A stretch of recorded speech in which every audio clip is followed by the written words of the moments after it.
Di tahun 2022 bulan Oktober, tepatnya tanggal 18, itu terbit surat telegram Kapolri yang ditandatangani oleh Kakor Lantas nomor ST 2264 Romawi 10 2022 tanggal 18 Oktober 2022 tentang larangan menggunakan tilang manual, tapi hanya untuk tilang elektronik atau etle. Ya.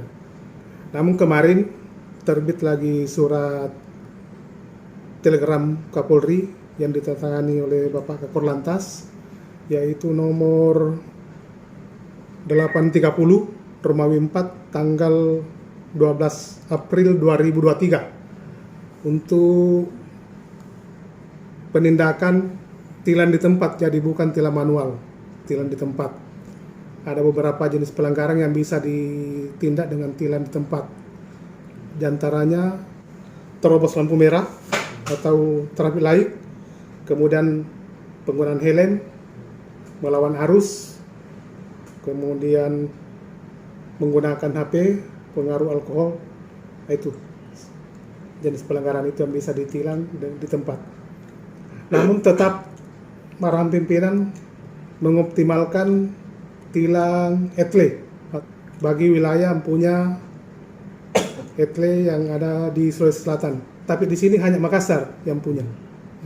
Kalau yang di wilayah lain belum. Namun tetap menggunakan tilang di tempat. Jadi bukan lagi namanya tilang manual. Tilang di tempat itu ketika anggota melakukan patroli mendapati pelanggar, itu bisa ditindak di tempat. Tapi untuk secara stasioner itu dilarang. Apa menjadi alasan sehingga diberlakukan kembali ini tilang manual ini atau tilang di tempat? Dasarnya itu karena mungkin dari analisa dan evaluasi pimpinan meningkatnya kecelakaan lalu lintas.